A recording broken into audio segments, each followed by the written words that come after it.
ইসলামের দৃষ্টিকোণ থেকে কোনো ব্যক্তির বাড়িতে দাওয়াতে যাওয়া নির্ভর করে কিছু বিশেষ শর্তের উপর।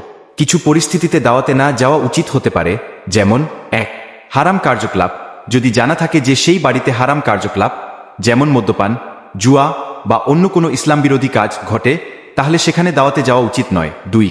খারাপ চরিত্র। যদি আমন্ত্রিত ব্যক্তি বা সেই বাড়ির মালিকের চরিত্র খারাপ বা তাদের জীবনযাপন ইসলামিক নীতির পরিপন্থী হয়, তবে সেখানে দাওয়াতে যাওয়া থেকে বিরত থাকা উচিত। ৩. অপরাধমূলক কর্মকাণ্ডে জড়িত।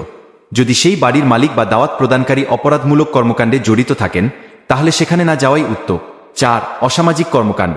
যদি সেই বাড়িতে দাওয়াতের সময় অসামাজিক বা অন্যদের জন্য ক্ষতিকর কোনো কর্মকাণ্ড ঘটার সম্ভাবনা থাকে, তাহলে সেখানে না যাওয়াই ভালো।